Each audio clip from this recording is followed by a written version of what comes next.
Welcome to Remscape. I am Joshua J. Cordero, and this is my review and overview of my very first Red camera, the Red Komodo X. To give you some context, I have been an exclusive Canon shooter for about the past decade, shooting on cameras like the C100, C200, the 1DX Mark II, and more recently the R5, R5C, and the C70. In that time, I've always had a fascination with Red cameras. I've loved their color science and even the build of the bodies. They just seem like very cool cameras to me, with really cool names too. Dragon, Raptor, Komodo. It's awesome. Also, fun fact, I actually started my company, Remscape, in 2005, the same year Red was founded. So I was still in the early stages of my career when the Red 1 came out in 2007. I always kept a close eye on the company and their cameras without ever actually owning one. There was always this thought of someday I'll buy a Red. At the time, Red made products that didn't suit my workflow, the needs of the videos I was creating, and more importantly, I simply could not afford one. Which finally brings us to 2023 and the Red Komodo X. As soon as I saw the breakdown of all the features and specs, I was sold. In this video, I'm also going to go into a breakdown of not just the Komodo X itself, but a little bit about my impressions of the Red ecosystem and my experience with Red. So after being a filmmaker for over 18 years, why Red now?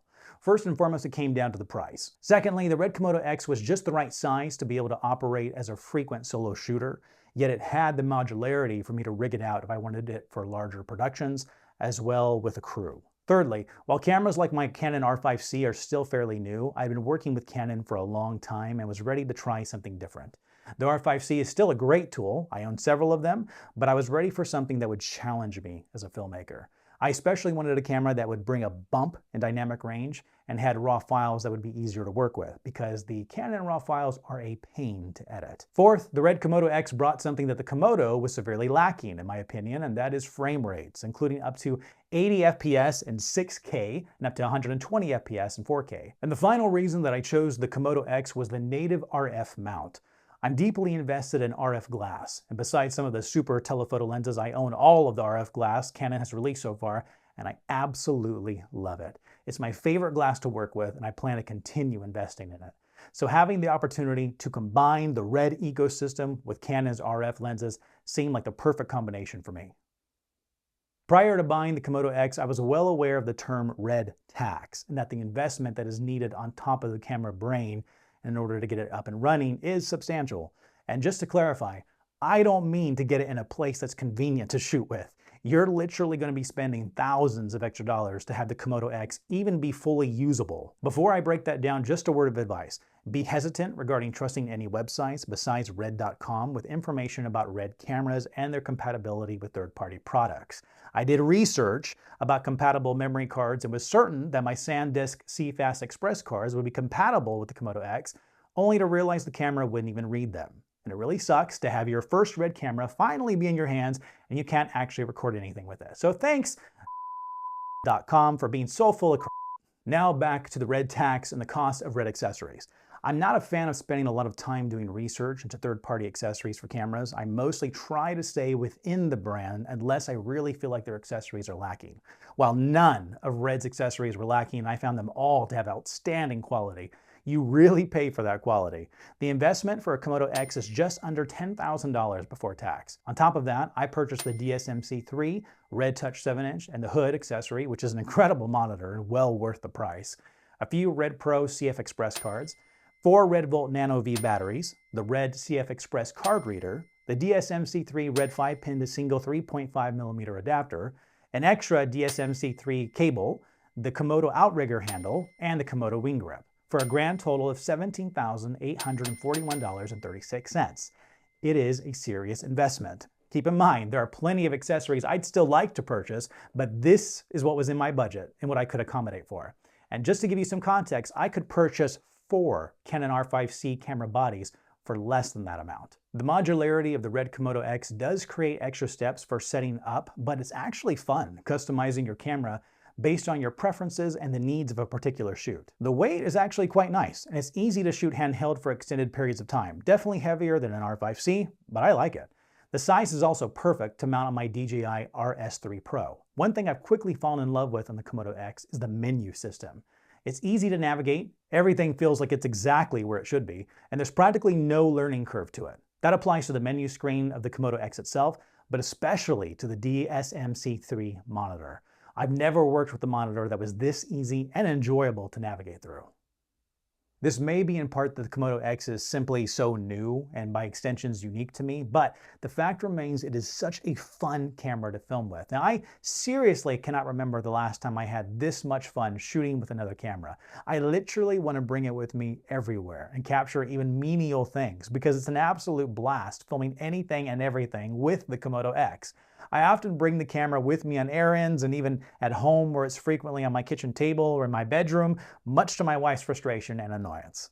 The camera does take a decent amount of time to start up, so if you're coming from a mirrorless camera or a cinema camera from Sony or Canon, it can be quite jarring when you first experience the duration from turning the camera on to being ready to record. The variety of aspect ratios, frame rates, and compressions offer a lot of options without ever really feeling overwhelming, and the ability to film in ProRes is great for run-and-gun shoots with quick turnarounds. I've never had a camera with a global shutter, and it's quite nice having the absence of any jello effects while panning the camera quickly. One downside to the higher frame rates, though, is the cropping you get on the camera sensor. I've already gotten used to it, but I don't understand why something like my Canon R5C can also shoot in 4K at 120 FPS, albeit not in RAW, and manage to have no crop at all, and yet the Komodo X, which costs 4 times that camera, does have a crop. There might be some technical explanation for this, but still, I wish it wasn't a factor. The Red Komodo X has received a lot of praise for improved autofocus, but in my opinion, it's still not very good, and nowhere near the caliber of Canon's. A fellow filmmaker said the Komodo X is not a run-and-gun camera as a result of this, but I actually disagree. And I think it's a great run-and-gun camera. When you think about it, professional autofocus hasn't been around that long. And prior to that, I was shooting manual focus for all of my run-and-gun shoots. In a way, the Komodo X has challenged me to be less dependent on autofocus, and I've actually greatly appreciated the journey of remastering, focus pulling, and not having the annoying drifting that comes from overusing autofocus. A downside of using the Komodo X, and probably any Red camera for that matter, is how much it stands out. When filming in public, I am constantly asked by a stranger how much my camera costs, or how do I like shooting with Red? Now, in some scenarios, this is a nice conversation starter, and it can be fun to talk to a fellow camera geek when I'm not in a rush. But in other scenarios, when I need to focus or I don't have a lot of time, these interruptions are distracting and they're annoying. Finally, I have to mention the Red Control app, which is absolutely phenomenal. You can quickly adjust and change just about everything you want from this app, and in a lot of ways, it's actually a more pleasing experience utilizing the app to control your camera settings because the layout is just so stinking cool.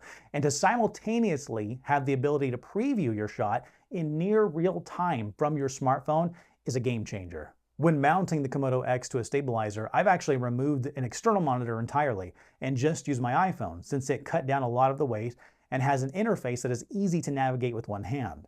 There really is nothing comparable to it from other camera manufacturers. And an added bonus of the app is you can actually have an assistant do the focus pulling on the app, which is pretty cool. There was a lot of anticipation for me when I first loaded an R3D clip into Final Cut Pro X, and the footage did not disappoint. Again, I'm not big on all the techie details, so I can't give a technical breakdown to precisely explain what it is I'm seeing in Red footage, but Red RAW has this it factor to me, and it just pops. A fellow YouTuber, Damian Cooper, whose channel you should check out because it's great, he made the reference that Red footage somehow has both just the right amount of sharpness and softness, and I completely agree. It doesn't look over-processed, and I was actually very surprised how many clips I thought were usable right out of the camera when initially testing it. Working with Red RAW is an absolute dream. It works seamlessly on my MacBook Pro, and I've never had the need to create proxies. The flexibility and the ease of that flexibility with the R3D files is unlike anything I've experienced in a post workflow. Even with having worked with ProRes RAW, I would hands down prefer a Red RAW workflow in Final Cut Pro. In fact, when I first started editing the footage from the Komodo X, I felt like I was experiencing the same freedom and ease I experienced while editing a RAW photo, but now for the first time with RAW video. That in itself has made my editing process very exciting lately. You can't talk about Red footage without mentioning the dynamic range, and it really is astounding to be able to capture so much detail in the highlights and the shadows simultaneously. I know this is a completely unfair comparison, but check out this candid interview, shot in RAW, on the Canon R5, and notice how blown out the highlights are. By comparison, this candid shot, which I know is not particularly exciting, shows all kinds of details in both the shadows and the highlights. I mean, look at the shadows and you can see all the details of the ridges and the holes where the ducks have been burrowing. And in the background, you can still see the details of the white fence in direct sunlight and even the faded colors of the concrete. I've never owned a camera that could do that. If you're interested in seeing me make more videos about the Red Komodo X, my experience with it, the different accessories, let me know in the comments because I would love to make more videos about this camera. Now that I've experienced and had the opportunity to contemplate all the pros and cons of the Red Komodo X, would I say it's worth the price tag and should you purchase it for yourself? If you can afford it, and if you know it fits into the needs of your projects, then absolutely yes.